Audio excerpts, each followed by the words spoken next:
Good evening. இன்னைக்கு நம்ம என்ன பார்க்க போறோம்னா, ஸ்டாக் ஐட்டம். ஸ்டாக் ஐட்டம்னா என்ன?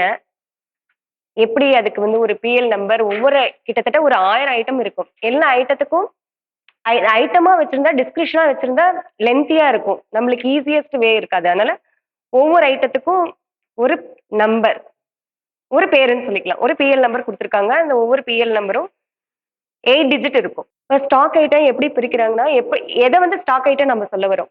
Stock item that are regular நம்மளுக்கு வந்து ரெகுலரா தேவைப்படுற ஐட்டத்த தான் ஸ்டாக் ஐட்டம் நம்ம சொல்றோம். அப்ப ரெகுலரா தேவைப்படுது. கன்சம்ப்ஷனோட ரெகுலரா இருக்கணும் அதோடது. அப்புறம் இதோட பல்க் பர்ச்சேஸ் யார் பண்றாங்கன்னா, சென்ட்ரலி ஸ்டோர்ஸ் டிபார்ட்மெண்ட் தான். இங்க வந்து ஏஎம் பாக்குறது வந்து எல்பி இண்டன். சும்மா நம்ம அப்பப்போ வாங்குற ஐட்டத்த மட்டும் ஏஎம் பாப்பாரு. பல்க் ப்ரொக்யூர்மெண்ட் இந்த ஸ்டோர்ஸ் டிபார்ட்மெண்ட் ஹெட் குவார்ட்டர்ஸ் தான் பாக்குறாங்க.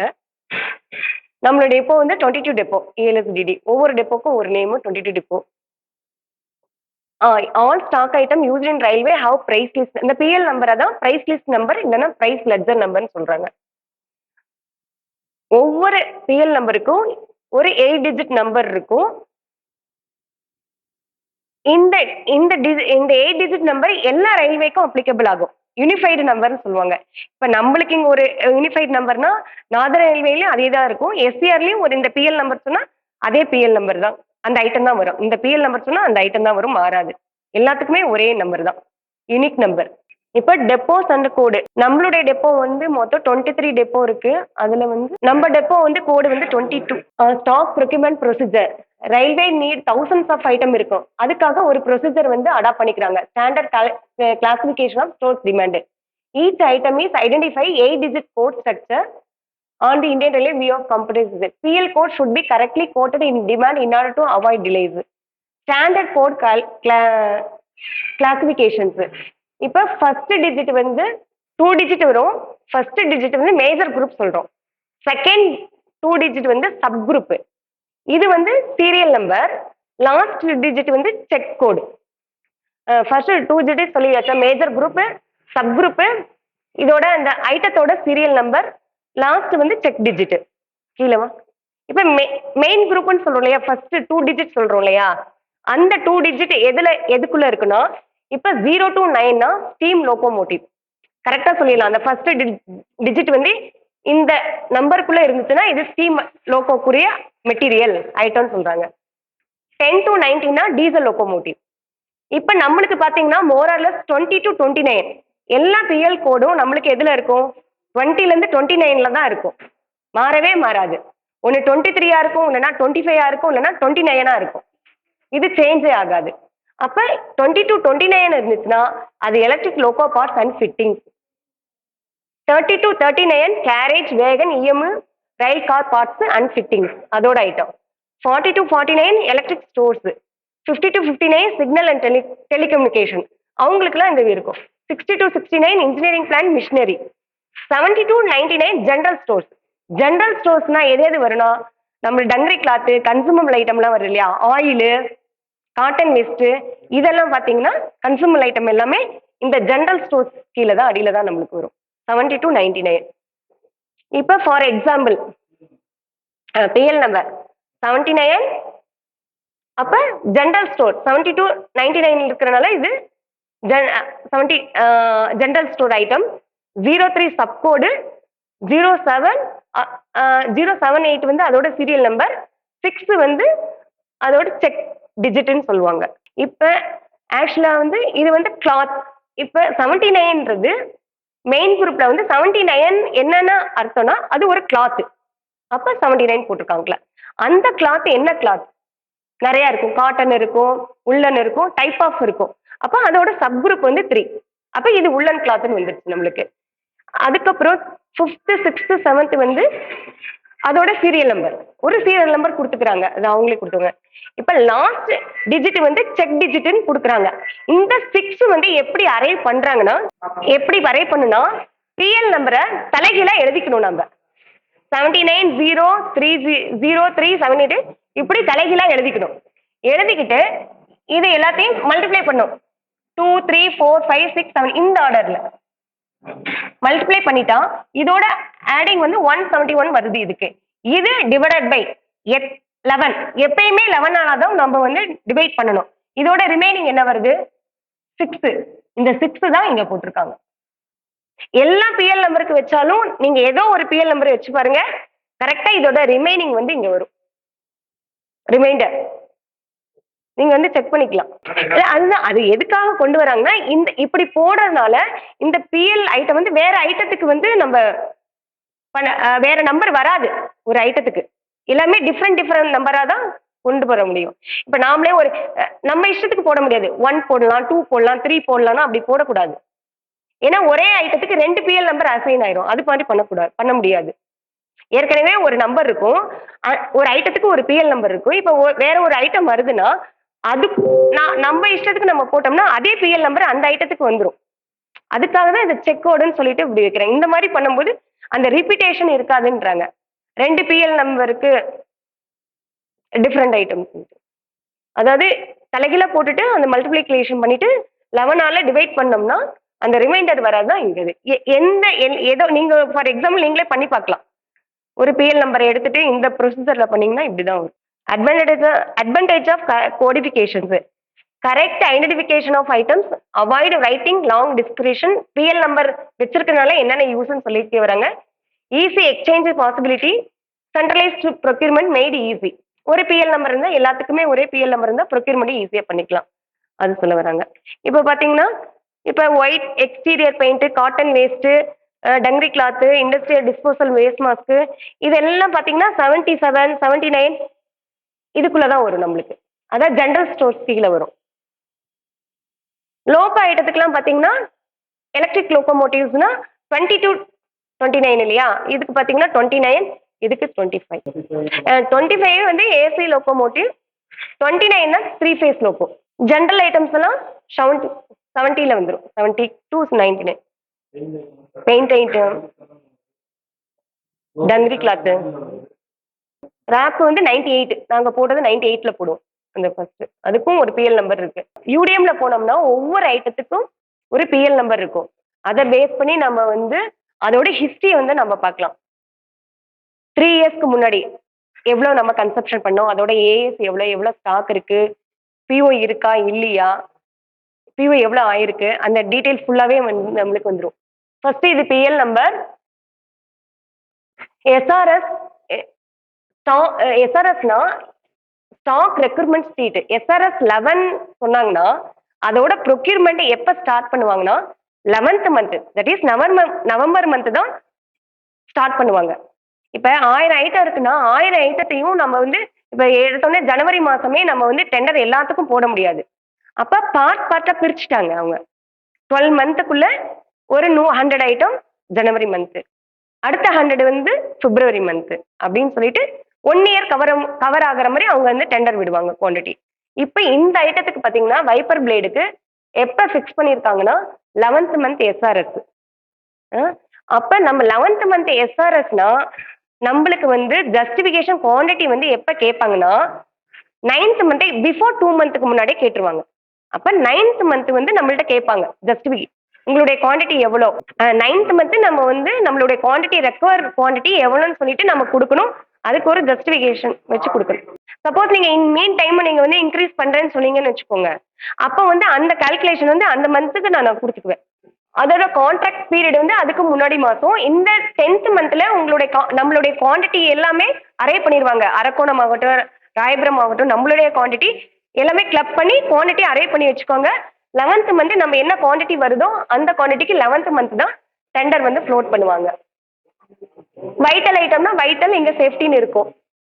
அதுக்கப்புறம் மஸ்ட் சேஞ்ச்னா எஸ்ன்னு போட்டிருக்காங்க, அவ்வளவுதான். யூனிஃபைட் நம்பர் வந்து சிஎல்டபிள்யூட யூனிஃபைட் நம்பர். சிஎல்டபிள்யூ ஐட்டம் தான் இது ஃபர்ஸ்ட் இது ஓப்பன் பண்ணாங்க. யூனிஃபைடு ரயில்வேனா சிஎல்டபிள்யூ. இப்போ இந்த இதுல பாத்தீங்கன்னா இந்த ஐட்டம் 1, 2, 5 டெப்போக்கு ஸ்டாக் ஐட்டமா இருக்கு நம்மளுக்கு. பெரம்பூர், டீசல், ராயபுரம், அரக்கோணம், ஈரோடு.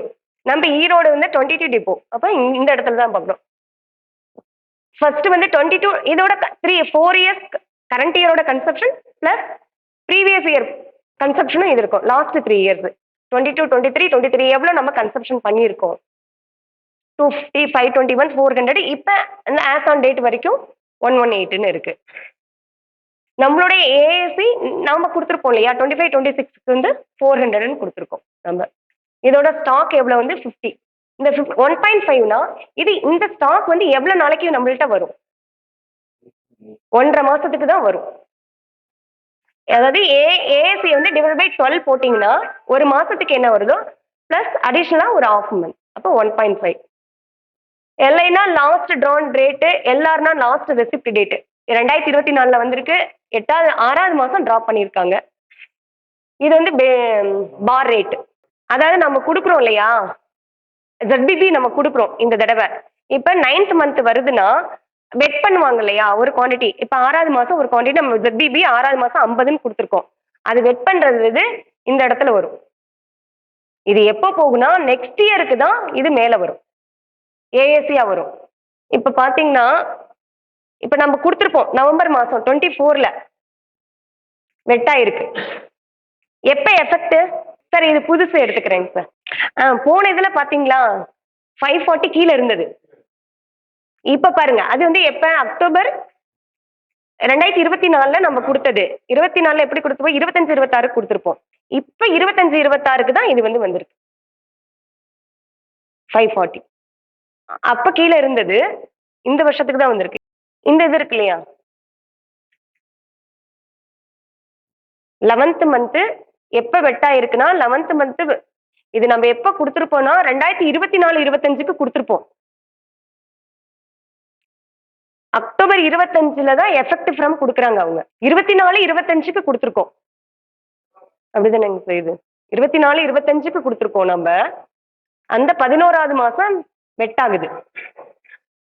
ஆனா எஃபெக்ட் ஃப்ரம் எப்ப போடுறாங்கன்னா 11th மந்தே போட்டுறாங்க. 24வது மாசம் வெட் பண்ணிடுறாங்க. ஆனா எஃபெக்ட் ஃப்ரம் நெக்ஸ்ட் இயருக்கு தான் கொடுக்குறாங்க, நெக்ஸ்ட் அக்டோபருக்கு தான் கொடுக்குறாங்க. அதனால இப்ப 11th மந்த் வரும்போது இது ஆட்டோமேட்டிக்கா 540 மேல வந்துருச்சு. முந்தின வருஷம் கீழே இருந்தது, இந்த வருஷம் வந்து மேல வந்துருச்சு. இப்ப இந்த வருஷம் எப்படி வெட் பண்ணிருக்காங்க 27-10ல இப்ப நம்ம கொடுத்தோம் இல்லையா 25-26 கொடுத்தோம் இல்லையா, இது வந்து எப்படி வெட் ஆயிருக்குன்னா 600ன்னு வெட் ஆயிருக்கு. இப்ப 600 கீழே இருக்கும். இப்ப 26 வந்தாதான் இந்த 600 வந்து மேல வரும். எஸ்ஆர்எஸ் தான், அந்த எஸ்ஆர்எஸ் பிரகாரம் தான் நம்மளுடைய ப்ரொக்யூர்மெண்டே ஸ்டார்ட் ஆகும். இப்ப நாம வந்து 540 600 கொடுத்தாலும் ஹெட்குவார்டர்ஸ் என்ன பண்ணுவாங்கன்னா இதே குவான்டிட்டிக்கு வந்து டெண்டர் வந்து ஃப்ளோட் பண்ண மாட்டாங்க. பிளஸ் 6 மந்த் வந்து அவங்க அந்த கான்ட்ராக்ட் பீரியட் இன்டர்மீடியட் பீரியட்னு சொல்லுவாங்க, ஐபி பீரியட்னு சொல்லிட்டு அடிஷனல் குவான்டிட்டியோட தான் நம்மளுக்கு வந்து, ஏன்னா அந்த 1 இயர்க்கு வரணும் இல்லையா, 1.5 வருஷம். இதுல எப்ப நம்ம சஃபர் ஆகும்னு தெரியுங்களா உங்களுக்கு? 600 நம்மளுடைய ASC quantity, ZBB quantity plus அவங்க ஒரு 6 மந்த் குவான்டிட்டினா 900 ஒரு குவான்டிட்டி அரைவ் பண்ணிக்குவாங்க. இப்போ உங்க கையில வார்டுல ஒரு ஸ்டாக்கு, ஷாப் ஃப்ளோர்ல ஸ்டாக்கு, யூடிஎம் ஸ்டாக்கு இதெல்லாம் இருந்துச்சுன்னா மைனஸ் பண்ணிடுவாங்க. அப்ப சஃபர் ஆகிறது யாரு? நீங்க அதை யூஸ் பண்ணிருப்பீங்க, எடுக்காம விட்டுருப்பீங்க, அவங்களுக்கு தெரியாது, ஆனா உங்கள்ட்ட தான் இருக்குன்னு இருக்கும். அப்ப உங்க கையில ஒரு 300-500 இருந்தா கூட ஒரு 400க்கு தான் நம்மளுக்கு பிஓ வரும். மந்த்லி நம்ம டிராப் பண்ணோம், யூடிஎம் வந்துடும், யூடிஎம்ல இருக்கிற குவான்டிட்டியை நம்ம இஷ்யூ பண்ணணும். அப்படி இல்லைன்னா நம்ம என்னதான் ZBB நீங்க கொடுத்தாலும் குவான்டிட்டி நம்ம கேட்கறது வராது. இதை கரெக்டா வச்சுக்கணும். எஸ்ஆர்எஸ்னா 2 மாசத்துக்கு முன்னாடியே நீங்க வந்து கன்சம்ஷனை வந்து காமிக்கணும். கன்சம்ஷன் நம்ம எவ்வளோக்கு எவ்வளோ காமிக்கிறோமோ அவ்வளோக்கு பிஓ நம்மளுக்கு வரும், கவர் டியூல வரும். இல்லைன்னா எல்லாத்தையும் கழிச்சுட்டு மீதி கவர் டியூல மீதி குவான்டிட்டியை நெக்ஸ்ட் இயர்க்கு வச்சுக்குவாங்க அவங்க. எஸ்ஆர்எஸ் பிரகாரம் மெட்டீரியல் நம்ம எடுக்கிறோமா இல்லையா, நான் 8th மந்த் எஸ்ஆர்எஸ்னா அதுக்கு முன்னாடி நம்ம டிராப் பண்ணியிருக்கோமா இல்லையான்னு எண்ட் யூசருக்கு நீங்க நாம எடுத்துட்டோம், வார்டுல இருந்து எடுத்துட்டோம்னாலும் யூடிஎம்ல வந்து உட்காந்துருக்கோம் உங்களுக்கு. அவங்க யூடிஎம் இங்க பாருங்க, யூடிஎம் குவான்டிட்டி இங்க இருக்கும் கீழே வரங்கிற. எல்எஸ்சிடில 193 இருக்கு வைப்பர் பிளேட் அசம்பிளி. ஆக்சுவலா 193 இருக்கா இல்லையான்றதே தெரியாது நம்மளுக்கு. இது நம்மளோட UTM quantity. Issue maybe issue பண்ணாங்களா இல்லையான்னு தெரியல. ஆக்சுவலா அங்க ஹெட் குவார்டர்ஸை பொறுத்த வரைக்கும் உங்க கையில 193 இருக்குன்னு அர்த்தம். எப்ப பாத்தீங்கன்னா 193 பிளஸ் ஆல்ரெடி அங்க ஸ்டாக் காமிச்சிச்சு இல்லையா, பிளஸ் அதுவும் சேர்த்துக்கணும். நம்மளோட ரெக்குவயர்மெண்ட் மாதிரி தான் ஏஓச்சு ஐஓச்சு குவான்டிட்டி, ஸ்பெஷல் ரிப்பேருக்கு எவ்வளோ இதெல்லாம் எழுதுறீங்க. ஆஸ் பர் உங்களுடைய கையில இருக்கிற ஸ்டாக்கை வச்சுதான் அங்க டெண்டரே உங்களுக்கு இதாகும். நீங்க என்னதான் பண்ணாலும் சார், உங்களுக்கு கையில இருக்கிற ஸ்டாக்ல நீங்க வச்சு அப்படி கால்குலேட் பண்ணாதீங்க. உங்களுக்கு 1 இயர்க்கு எவ்வளவு தேவைப்படுமோ அதை ஒண்டி மைண்ட்ல வச்சுக்கோங்க. உங்களுடைய ஆக்சுவல் ரெக்குயர்மெண்ட்டோ அதை தான் கொடுக்கணும். அவங்க உங்க கையில இருக்கிற ஸ்டாக்கை அவங்க பாத்துக்குவாங்க. உங்க கையில அது ஸ்டாக் யூடிஎம் ஸ்டாக்கா இருந்தாலும் வார்டு ஸ்டாக்கா இருந்தாலும் அவங்க மைனஸ் பண்ணிடுவாங்க. நீங்க நம்மள்ட்ட ஸ்டாக் இருக்கு அதனால நான் குறைச்சு கொடுக்குறேன் அப்படி கொடுத்தீங்கன்னா ஃபர்தர் அவங்களும் குறைச்சிருவாங்க. குவாண்டிட்டி வந்து டெண்டர் போடுறது நாம என்ன குவாண்டிட்டி கேட்குறோமோ அந்த ZBBல அந்த வருஷத்துக்கு அதை தான் டெண்டரே ப்ராசஸ் பண்றாங்க. ஆக்சுவலா SRS 11th to 11 ஒவ்வொரு ஐட்டத்துக்கும் நம்ம நினைச்சுக்கிறோம் ஜனவரி டு டிசம்பர் அப்படின்னு நினைச்சுக்கிறோம். அதுக்கு தான் அவங்க வந்து அந்த பஃபர் குவாண்டிட்டின்னு சொல்லிட்டு டெண்டர் போடுவாங்க. வெறுமனே நம்ம இப்ப 600னா 600 டெண்டர் பண்ண மாட்டாங்க அவங்க. ஆக்சுவலா நம்மளுக்கு ஸ்டாக் அந்த மாதிரி தான் சார் ப்ரொக்யூர்மெண்ட் நடக்கும். ஸ்டாக் இருந்துட்டு தான் இருக்கும். ஒரு சில ஐட்டத்துக்கு வேணா டீவியேஷன் ஆகலாம். இதுல வந்து பாத்தீங்கன்னா அன்கவர் டியூஸ். அன்கவர் டியூனா எந்தெந்த ஐட்டம் வந்து டெண்டர்ல இருக்கோ அது வந்து அன்கவர் டியூ லிஸ்ட்ல வந்துடும் நம்மளுக்கு. இப்ப பாத்தீங்கன்னா ELSEDக்கு 501 வந்து டெண்டர் வந்து 22 டேட்ல ஃபிக்ஸ் பண்ணியிருக்காங்க. டெண்டர் ஓப்பன் ஆயிருக்கு. 540 தானே நம்மளுடைய AAC, 502 எடுத்திருக்காங்க. ஏன்னா மேபி நம்மள்ட்ட ஸ்டாக் இருந்திருக்கலாம் அந்த டைம்ல, அதனால 502 தான் நம்மளுக்கு போட்டிருக்காங்க. சப்போஸ் இந்த டெண்டர் மேபி ஸ்டாக்கா இருக்கும்போது PO ரிலீஸ் பண்ணும்போது நெக்ஸ்ட் இயர் கூட போகிறதுக்கு வாய்ப்புகள் இருக்கு.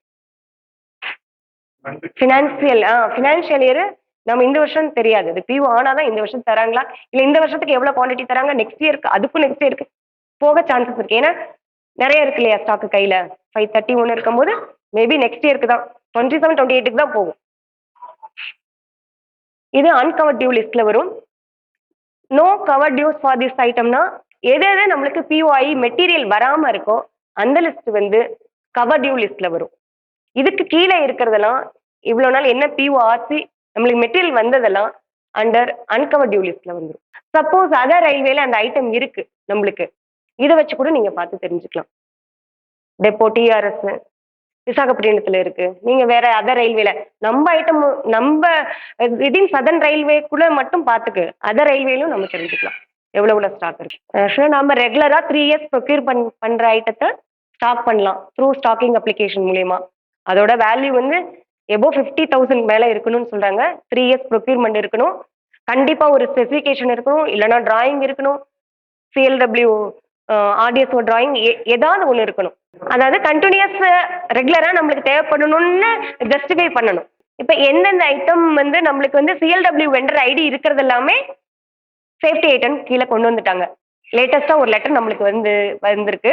அதுல எல்லா ஐட்டம் RDSO ஐடியோ இல்ல CLW வெண்டர் ஐடி வந்துச்சுன்னா அது எல்லாமே ஸ்டாக் ஐட்டம் தான். Safety item sir. A category item above 16 lakhs உள்ளதான் A category item sir. B category item 13 to 69, C category 13 lakhs.